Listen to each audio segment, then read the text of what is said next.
When it comes to defense budgets, in recent years Ukraine and Russia have gone their separate ways. Russia's vast energy resources have enabled the Kremlin to embark on a concentrated program to increase military spending. Russia currently has the third largest defense budget in the world. Since 2008, Russian defense spending has increased by 85% or over USD 36 billion. According to IHS Analyst, this upward trend is going to be maintained with defense spending estimated to reach USD 103 billion by 2019.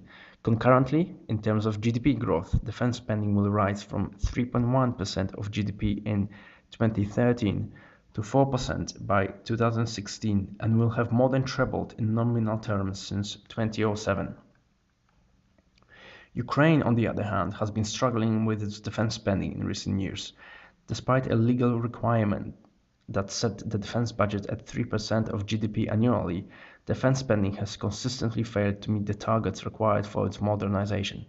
This trend is unlikely to change in the medium term. Although the Ukrainian defense budget was increased by more than 15% in the 5 of the last 8 years in nominal terms, growth was limited to an average of 0.1% a year in real terms since 2006. Additionally, due to economic difficulties, the 2013 defense budget saw a 6.6% cut. With defense spending at USD 1.9 billion, Ukraine's defense budget is 35 times smaller than Russia's.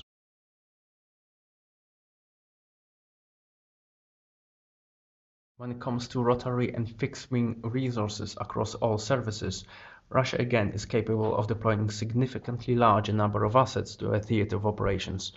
The Russian Air Force possesses 1,142 fighter and ground attack strike aircraft, which would be matched against 260 platforms in the Ukrainian Air Force.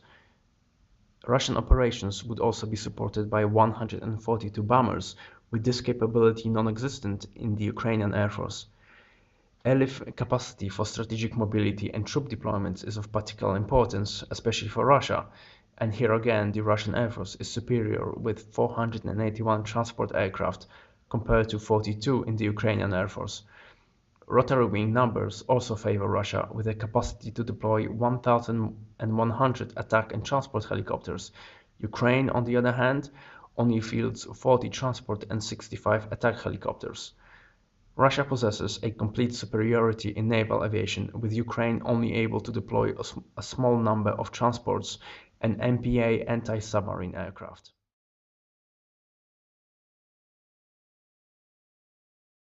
Stationed in the Ukrainian city of Sevastopol, the Russian Black Sea Fleet comprises 40 vessels compared to 19 in the whole of the Ukrainian Navy.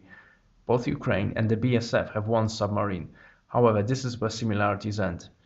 The BSF fields 11 frigates, cruisers and destroyers, which is compared to only one Ukrainian frigate. Whereas Ukrainian naval operations can be supported by 6 corvettes and attack craft, the BSF can provide 11 in the category.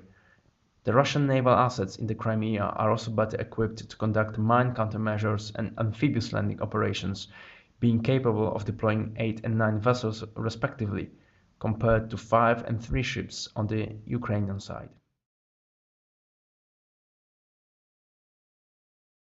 According to Yuri Sergeyev, Ukraine's envoy to the United Nations, Russia had deployed around 16,000 troops to Crimea over the past week. These forces have established control over the region's major airports, the main land routes into the Ukrainian mainland, and the main ferry crossing points to the Russian mainland. A government building has also been seized, allowing to establish a pro-Russian regime in the peninsula.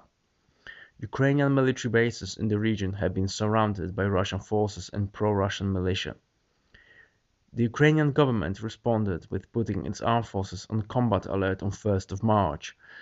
While Russian troop movements have been limited so far, should situation on the ground escalate, Russia will be able to support its units with assets based in its western and southern military districts, which include at least 2 Spetsnaz brigades and 4 airborne divisions.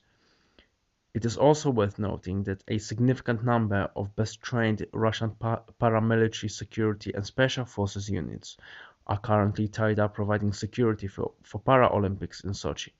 This mission, however, is expected to conclude by 17th of March.